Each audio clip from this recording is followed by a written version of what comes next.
Hello guys, आज हम start करने जा रहे हैं अपना कैलकुलस वन का सेकंड लेक्चर, जिसमें हम डिस्कस करेंगे फंक्शन को, उसकी डोमेन रेंज को, नेचुरल डोमेन क्या होती है किसी भी फंक्शन की, रियल वैल्यूड फंक्शन कौन से होते हैं, ग्राफ ऑफ फंक्शन से क्या मुराद है, वर्टिकल लाइन टेस्ट क्या होता है, पीस वाइज फंक्शन कौन से होते हैं, और एंड पे हम ऑर्डर इरर फंक्शन को डिस्कस करेंगे। तो फंक्शन को डिस्कस करने से पहले अगर हम थोड़ा सा अपना रियल लाइफ को ऑब्जर्व करें, तो क्योंकि बहुत सारी चीज़ें ऐसी होंगी जब हम फंक्शन में डिफ़ाइन करेंगे, तो वही चीज़ें हम रियल लाइफ में भी देख सकते हैं। फॉर एग्जांपल, अब मैं एक स्टूडेंट हूँ, मुझे घर वाले देते हैं पॉकेट 20,000 रुपये। तो अब ये 20,000 रुपया, ये जो मेरी पॉकेट है, ये कितने दिन चलेगी, ये डिपेंड करता है मेरे खर्चे पे। अगर मैं ज़्यादा खर्च करूँगा तो ये कम दिन चलेगी, अगर मैं कम खर्च करता हूँ तो ये पॉकेट मनी मेरे पास ज़्यादा दिन रहेगी। तो इसके अलावा अगर हम दूसरा केस लें, फॉर एग्जांपल हमारे पास एक सर्कल है, उसका हमने एरिया फाइंड करना है। तो उसका एरिया डिपेंड करता है रेडियस पे। अगर रेडियस कम होगा तो उसका एरिया भी कम होगा, और अगर रेडियस ज़्यादा होगा तो इवेंचुअली जो हमारे सर्कल का एरिया है वो भी ज़्यादा होगा। तो इन दोनों केसेस में जो हमारे पास है वन वेरिएबल क्वांटिटी, जिसको हम y भी कह सकते हैं, डिपेंड कर रही है दूसरी वेरिएबल क्वांटिटी, इसको हम x भी कह सकते हैं। और इसको हम इस तरह कह सकते हैं कि y is a function of x, या अगर हम सिंबॉलिकली इसको इस तरह लिखेंगे कि y is equal to f of x, जिसमें y हमारा क्या है, y हमारे पास एक डिपेंडेंट वेरिएबल है, ये डिपेंडेंट वेरिएबल क्वांटिटी है, और x क्या है हमारे पास, वेरिएबल क्वांटिटी। और अगर हम इसको, अब यहाँ से हमें ये चीज़ का पता चल गया है कि फंक्शन हमारे पास एक ऐसा टूल है टूल है जिसकी मदद से हम रियल वर्ल्ड को डिस्क्राइब कर सकते हैं मैथमेटिकल टर्म में। अगर हम इसकी अब प्रॉपर डेफिनेशन को स्टडी करें तो वो हमारे पास कुछ इस तरह होगी। ये फंक्शन हमारे पास असल में दो सेट्स के दरमियान ही, जिनके सेट डी और सेट वाई के दरमियान ऐसा रूल होता है जिसको हम इस तरह डिफाइन करते हैं कि वो डी के हर एलिमेंट को वो वाई के किसी सिंगल एलिमेंट से असाइन कर दे। तो ऐसे जो हमारे पास रूल होता है या ऐसा रिलेशनशिप होता है, उसको हम फंक्शन का नाम देते हैं। अब अगर हम डोमेन और रेंज की बात करें, तो डोमेन हमारे पास होता है the set D of all possible input values is called the domain of the function. और रेंज हमारे पास क्या होता है, the set of all output values of f of x as x varies throughout D is called the range of the function. मज़ीद जब हम example करेंगे तो ये डेफिनेशन हमें मज़ीद अच्छी तरह क्लियर हो जाएगी। और रिमेंबर, ये generally range the range may not include every element in the set y। ये ज़रूरी नहीं है कि सेट y के सारे एलिमेंट ही उसके रेंज में शामिल हो फंक्शन के। कुछ स्पेशल किस्म के फंक्शन होते हैं जिसके मतलब y सेट के सारे एलिमेंट ही रेंज में शामिल होते हैं, लेकिन जनरली ये ट्रू नहीं है। और कैलकुलस कैलकुलस की बात करें तो कैलकुलस में हमारे पास डोमेन एंड रेंज, हमारे पास सेट ऑफ रियल नंबर ही होते हैं। तो लेकिन जब हम एडवांस कैलकुलस में जाएंगे तो उधर हमारे पास डोमेन रेंज, हमारे पास ऑर्डर्ड पेयर भी हो सकते हैं, टपल की फॉर्म में भी हो सकते हैं। तो वो हम चीज़ें एडवांस कैलकुलस में स्टडी करेंगे।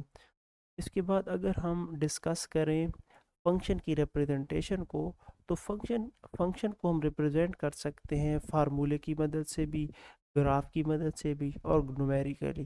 फॉर एग्जांपल, हमारे पास एक फंक्शन है y=x²। तो ये अब हमारे पास क्या है, एक फार्मूला है जो कि फंक्शन को शो कर। और इसके अलावा अगर हम इसी फंक्शन को अगर हम ग्राफिकली देखना चाहें तो हम इसको इस तरह रिप्रेजेंट कर सकते हैं कि ये हमारे पास एक्स एक्सेस, ये वाई एक्सेस। इसको अगर हम प्लॉट, अगर हम इसको एक ग्राफ, इसका ग्राफ हमारे पास इस तरह आ गया, तो ये ग्राफ भी हमारा एक फंक्शन को ही शो कर रहा है। और फंक्शन को हम न्यूमेरिकली भी रिप्रेजेंट कर सकते हैं। फॉर एग्जांपल, हम उसको टेबल की फॉर्म में एक्स और वाई, अगर हम एक्स, क्योंकि हमारे पास इंडिपेंडेंट वेरिएबल है तो इसको हम कोई भी वैल्यू दे सकते हैं। -2 -1 0 1 2, और इसके कॉरस्पॉन्डिंग हमारे पास वैल्यू y की आ सकती है 4 1 0 1 एंड 4। तो ये हमारे पास फंक्शन को रिप्रेजेंट करने के हमारे पास डिफरेंट वे हैं। फार्मूले की मदद से भी कर सकते हैं, ग्राफ की मदद से भी कर सकते हैं, एंड न्यूमेरिकली भी हम उसको शो करा सकते हैं। अब हम डिस्कस करते हैं नेचुरल डोमेन को, कि नेचुरल डोमेन क्या होती है। जब भी हम फंक्शन को डिफाइन करते हैं और साथ में हम डोमेन को एक्सप्लिसिटली नहीं स्टेट करते या उसको रिस्ट्रिक्ट नहीं करते, तो उस वक्त जो डोमेन हम अज्यूम कर रहे होते हैं वो हमारे पास लार्जेस्ट सेट होता है एक्स की उन वैल्यूज़ का जिसके लिए हमें वाई वैल्यूज़ मिल रही हों। उस सेट को हम नेचुरल डोमेन कहते हैं। इसको हम एक एग्जांपल समझते हैं कि फॉर एग्जांपल हमारे पास एक फंक्शन वैसे ही बुक में गिवन है कि y is equal to f of x which is equal to x square. अब ये हमारे पास फंक्शन वैसे ही लिखा हुआ है, इसके साथ हमने कोई डोमेन का जिक्र नहीं किया। तो इस वक्त इस तरह जब फंक्शन पढ़ा होगा तो उस वक्त इसकी जो जितना, अब ये जो फंक्शन हमारे पास क्या है, ये function set of R real number के लिए ये हमारे पास डिफाइन है। मतलब ये है कि हम कोई भी रियल नंबर इसमें पुट करेंगे उसके कॉरस्पॉन्डिंग हमें एक और वाई की वैल्यू मिलेगी। हम कोई भी एक्स रियल नंबर लें तो उसके मुकाबले में हमें वाई की वैल्यू मिलेगी।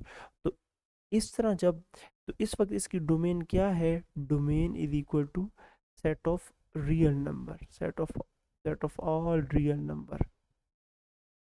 तो तो ये डोमेन हमारी, तो ये डोमेन इस फंक्शन की मीन कि f of x is equal to x square की नेचुरल डोमेन कहलाएगी।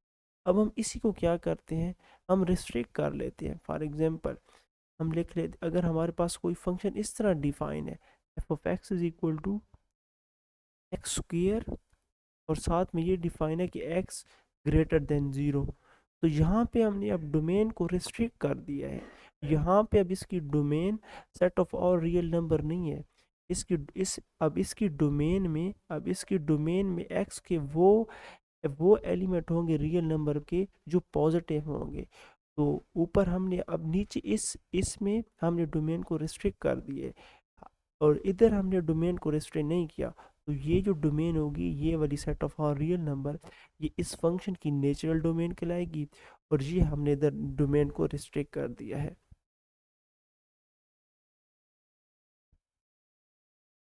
हमारे पास अब एक इम्पोर्टेंट नोट ये है कि जब भी हम किसी भी फंक्शन की डोमेन को चेंज करेंगे तो उसके कॉरस्पॉन्डिंग हमारे पास रेंज भी चेंज हो जाएगी। फॉर एग्जांपल अगर हमारे पास फंक्शन है f of x is equal to x square, तो अब हमने इसको इसकी डोमेन को रिस्ट्रिक्ट नहीं किया, मीन कि इसकी अब डोमेन क्या है, नेचुरल डोमेन है। तो उस वक्त इसकी रेंज क्या होगी, अब इसी फंक्शन की रेंज क्या होगी, रेंज हमारे पास होगी 0 से इन्फिनिटी तक। लेकिन जब हम इसी फंक्शन की डोमेन को रिस्ट्रिक्ट करते हैं, मींस कि अब हम f of x equal to x square, और साथ में हमारे पास इसकी जो डोमेन को हमने रिस्ट्रिक्ट कर दिया है कि एक्स क्या है हमारे पास, ये ग्रेटर देन और इक्वल टू 2 है। अब इसकी डोमेन को हमने रिस्ट्रिक्ट कर दिया है, मीन कि हम वो एक्स लेंगे जो या तो 2 हों या तो 2 से ज़्यादा हो। तो इस वक्त इसकी रेंज क्या होगी, इसकी रेंज हमारे पास होगी 4 इंफिनिटी। तो ये देखिए अब यहाँ पे हमारे पास डोमेन क्या थी, नेचुरल डोमेन थी, तो उसका कॉरस्पॉन्डिंग रेंज हमारे पास ये आई। और ये इधर हमने डोमेन को रिस्ट्रिक्ट किया है तो उसके कॉरस्पॉन्डिंग हमारे पास रेंज भी चेंज होगा। तो ये चीज़ हमने जहन में रखनी है कि जब हम डोमेन को चेंज करेंगे तो उसके कॉरस्पॉन्डिंग रेंज भी हमारी चेंज होगी। अब हम कुछ एग्जांपल करेंगे ताकि हमारे डोमेन से रिलेटेड जो भी डाउट हो वो हमारे क्लियर हो जाए। तो सबसे पहले हम एग्जांपल ले लेते हैं f of x is equal to, हमारे पास हम ले लेते हैं कि f of x is equal to x cube. तो ये हमारे पास ऐसा फंक्शन है, अगर हम इस फंक्शन को देखें तो हम एक्स की जगह पे कोई भी रियल नंबर पुट करें तो उसके कॉरस्पॉन्डिंग हमें कोई ना कोई एफ ऑफ एक्स की वैल्यू मिलेगी। उसका मतलब ये है कि जो डोमेन क्या होगी, ऑल रियल नंबर। डोमेन जो भी रियल नंबर लेंगे वो उसकी डोमेन में ही आएगा, और रियल नंबर्स। और अगर हम सेकंड एग्जांपल हम लेते हैं, उसको फंक्शन का नाम देते हैं g of x is equal to 1/x-1 into x-3। अब ये हमारे पास एक रेशनल फंक्शन है, तो क्योंकि हमारे पास डिनोमिनेटर में भी कुछ एक्सप्रेशन है, तो हमने इस चीज़ का ध्यान रखना है कि हमारा डिनोमिनेटर ज़ीरो ना हो। तो डिनोमिनेटर में हमारा x-1 है और x-3 है, इन दोनों को ज़ीरो नहीं होना चाहिए। मीन्स कि x-1 into x-3 is not equal to zero. तो ये ज़ीरो तब भी ज़ीरो नहीं होगा जब ये दोनों ज़ीरो को इक्वल नहीं होंगे, क्योंकि अगर इन दोनों में से एक भी ज़ीरो हो गया तो भी डिनोमिनेटर ज़ीरो हो जाएगा। इसका मतलब ये है कि x-1 को भी ज़ीरो की इक्वल नहीं होना चाहिए, और x-3 इसको भी ज़ीरो की इक्वल नहीं होना चाहिए। जब हम इसको थोड़ा सा सिंप्लीफाई करेंगे तो इसका मतलब है x does not equal to 1 और x does not equal to 3। इसका मतलब ये है कि g ऑफ x की डोमेन में सारे रियल नंबर होंगे except all real numbers except 1 and 3। तो जी ऑफ एक्स की जो डोमेन होगी उसमें सारे रियल नंबर होंगे सिवाय दो एलिमेंट्स के, 1 और 3। क्योंकि 1 और 3 अगर इंक्लूड होंगे तो हमारा डिनोमिनेटर ज़ीरो हो जाएगा। डिनोमिनेटर ज़ीरो हो गया तो हमारा फंक्शन डिफाइन ही नहीं रहेगा, अनडिफाइन हो जाएगा। थी जिसमें हम अब ये जो हमारी हमने जो डोमेन ली है ये अब इस जी ऑफ एक्स की नेचुरल डोमेन है, और जी एफ ऑफ एक्स की ये नेचुरल डोमेन है, क्योंकि हमने डोमेन को रिस्ट्रिक्ट नहीं किया। हमने वो सारा ही सबसे बड़ा सेट लिया है जिस जो हमें वाई की या जी ऑफ एक्स की हमें वैल्यू देगा। तो ये जो डोमेन है हमारी, ये हमारे फंक्शन की नेचुरल डोमेन होंगी।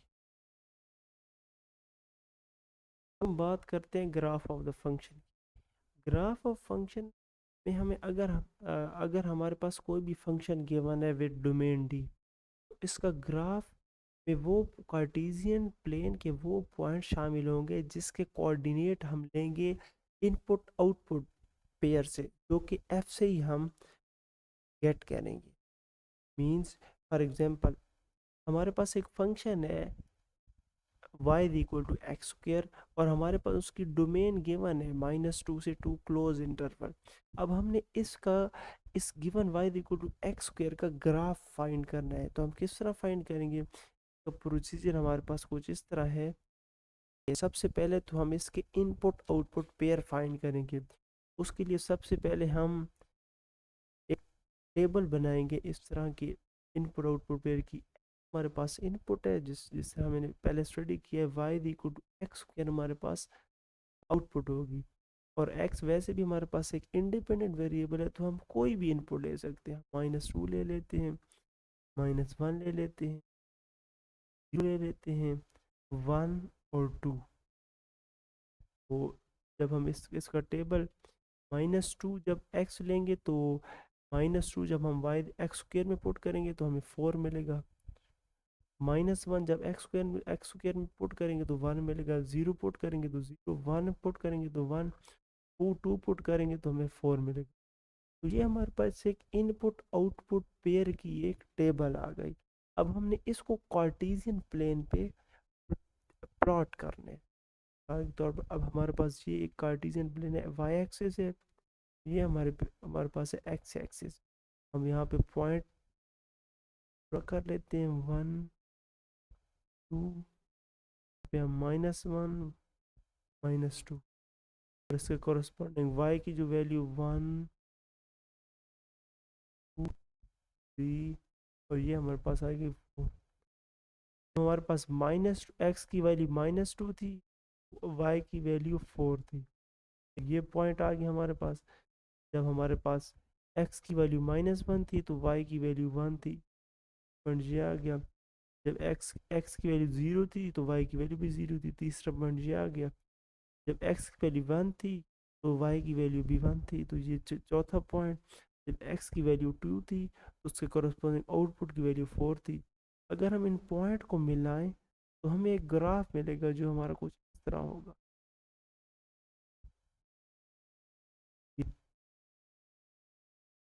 तो ये जो हमें मिला है, ये इसको हम कहेंगे ग्राफ ऑफ द फंक्शन। तो हम सबसे पहले इनपुट आउटपुट पेयर फाइंड करेंगे और उनको फिर हम कार्टेशियन प्लेन पे प्लॉट कर लेंगे, तो वो हमें एक ग्राफ फंक्शन का दे देंगे।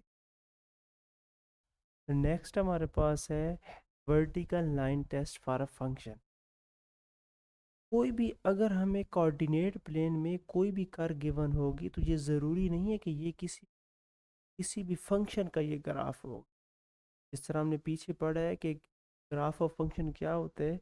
सपोज करते हैं हमें कार्टेशियन प्लेन में कोई भी कर्व गिवन है, तो हमें ये किस तरह पता चलेगा कि ये आया ग्राफ किसी भी फंक्शन का कर्व है या फंक्शन का ग्राफ है या नहीं है। तो उसके लिए हमें वर्टिकल लाइन टेस्ट यूज करते हैं। वर्टिकल लाइन टेस्ट ये कहता है कि कोई भी वर्टिकल लाइन फंक्शन के ग्राफ से एक से ज़्यादा दफ़ा वो इंटरसेक्ट नहीं करती। फॉर एग्जांपल अब इधर हमारे पास एक सर्कल गिवन है। अब इस सर्कल पे हम वर्टिकल लाइन टेस्ट अप्लाई करते हैं। यहाँ से हम वर्टिकल लाइन टेस्ट लेंगे तो ये सर्कल को यहाँ से ये इंटरसेक्ट कर रहा है। जब नीचे मज़ीद लेके आएंगे तो ये यहाँ से भी इंटरसेक्ट कर रहा है। का मतलब ये है कि वर्टिकल लाइन टेस्ट यहाँ पे सर्कल पे फेल हो रहा है। तो ये x square plus y square equal to 1 ये हमारे पास फंक्शन नहीं होगा।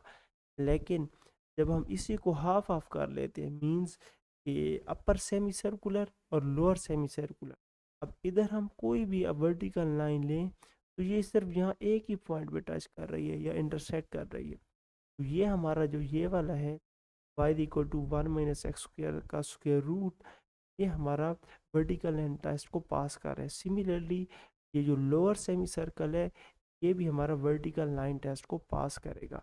तो मतलब ये है कि सर्कल तो हमारा फंक्शन का ग्राफ नहीं है, मीन कि ये फंक्शन नहीं है, लेकिन अपर सेमी सर्कुलर और अप लोअर सेमी सर्कल ये हमारे पास दो एक अलग से फंक्शन है। क्यों कि ये हमारे वर्टिकल लाइन टेस्ट को ये पास कर ली है। तो इस तरह हमें कोई भी ग्राफ गिवन हो फंक्शन का या कर्व कोई भी गिवन हो तो हम उस पर वर्टिकल लाइन टेस्ट अप्लाई करके हम ये बता सकते हैं कि आया ये ग्राफ हमारा फंक्शन का है या नहीं है।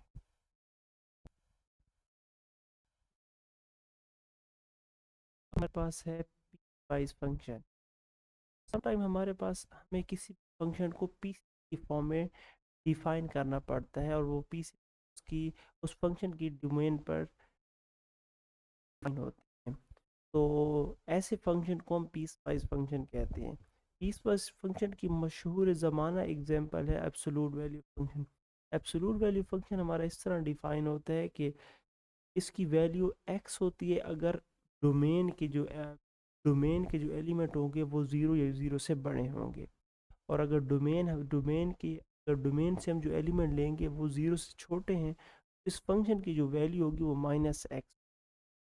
और अगर इस एब्सोल्यूट वैल्यू फंक्शन का ग्राफ बनाएं तो वो हमारा कुछ इस तरह शो होगा कि ये वाली जो ग्रीन लाइन है ये हमारे f of x equal to x इस फार्मूले को या इस को शो कर रही है।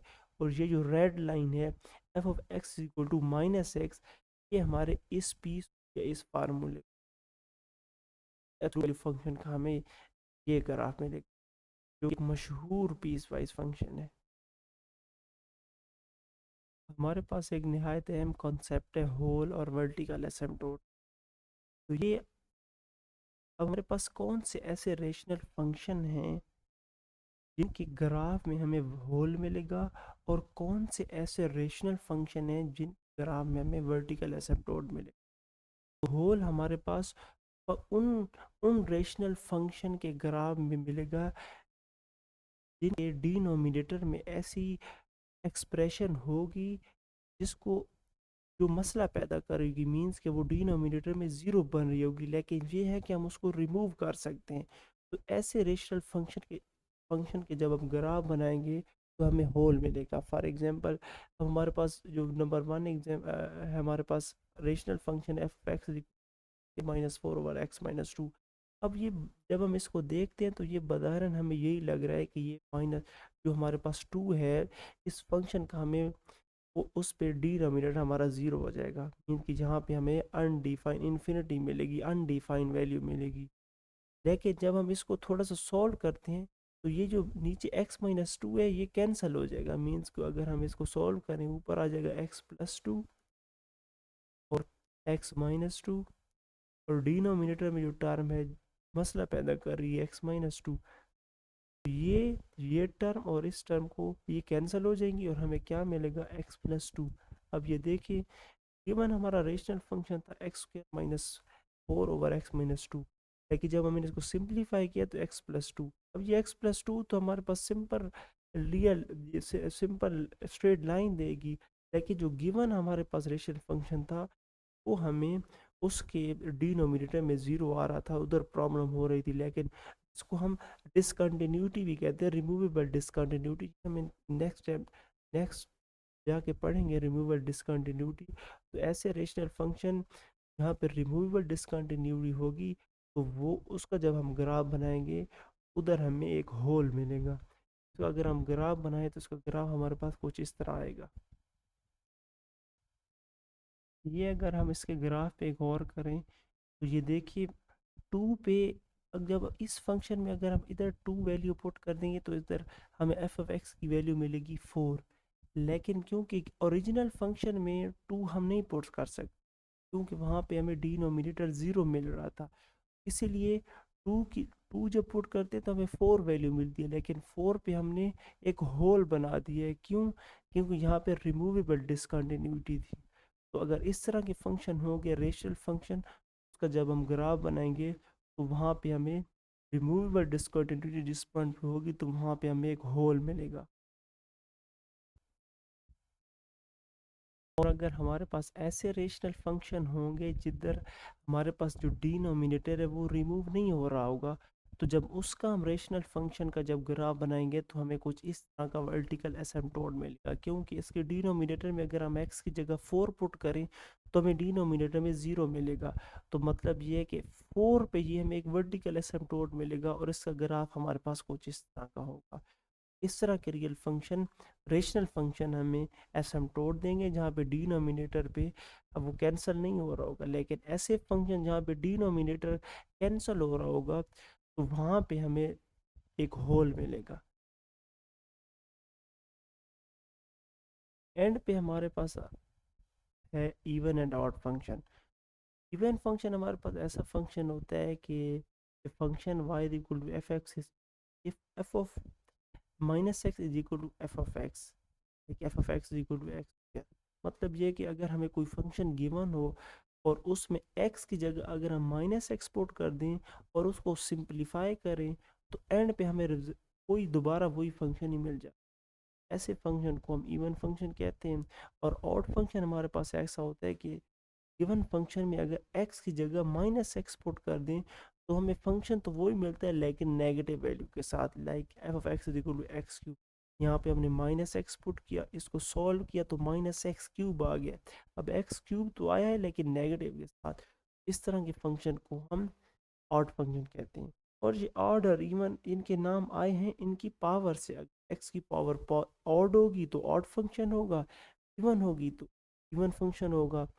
मज़ीद अगर लाइक एग्जांपल ये देख लें कि f of x is equal to अगर हमारे पास हो एक्स इक्वल टू, अगर हम मज़ीद एग्जांपल देखना चाहें f of x equal to x4 minus x square plus x, ये हमारे पास एक इवन फंक्शन है। तो आप चेक कर सकते हैं, वेरीफाई कर सकते हैं बहुत ईजी, ये हमारे पास इवन फंक्शन है। और f of x is equal to x cube minus x, ये हमारे पास क्या है, एक ऑड फंक्शन। तो इसको हम उसी तरह ही चेक कर सकते हैं। अब इधर x की जगह माइनस एक्स रखेंगे और इसको सिंप्लीफाई करेंगे तो यही फंक्शन आएगा लेकिन इधर माइनस आ जाएगा।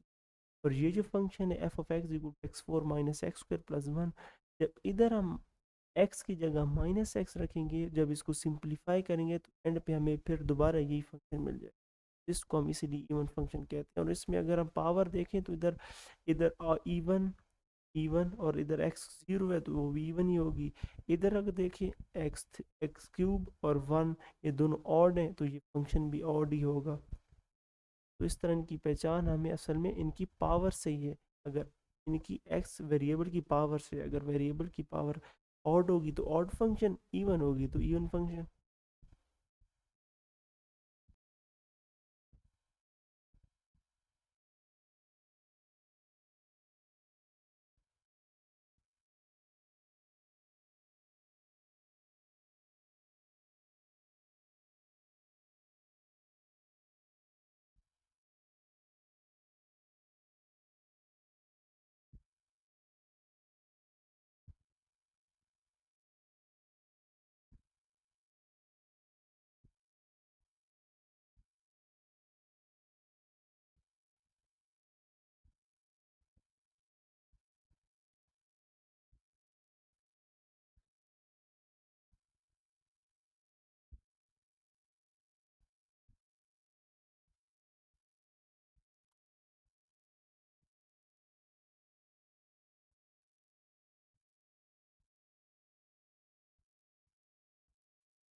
और अगर हम बात करें ग्राफ ऑफ ऑड फंक्शन की, तो ये हमारे पास होता है सिमेट्रिक अबाउट द ओरिजिन। मतलब ये है कि अगर हम जो भी, अगर हमारे पास ऑड फंक्शन का ग्राफ होगा, अगर हम उसको रोटेट कराएं 180 डिग्री के 180 डिग्री पे अबाउट द ओरिजिन, उसका ग्राफ बिल्कुल ही सेम ही होगा। अब ये हमारे पास ऑड फंक्शन का ग्राफ है, अगर हम इसको 180 डिग्री पे रोटेट कराएं तो बिल्कुल इसके ऊपर ही आ जाएगा, बिल्कुल ये दोनों सेम हो जाएंगे। ये ग्राफ को हम ऑड फंक्शन का ग्राफ कहते हैं। तो ये था आज का लेक्चर में हमने फंक्शन के बारे में बहुत सारी चीज़ें डिस्कस। नेक्स्ट लेक्चर में हम मज़ीद चीज़ों को डिस्कस करेंगे जो हमें कैलकुलस वन में बहुत ज़्यादा हेल्पफुल साबित हो। तो थैंक यू वेरी मच।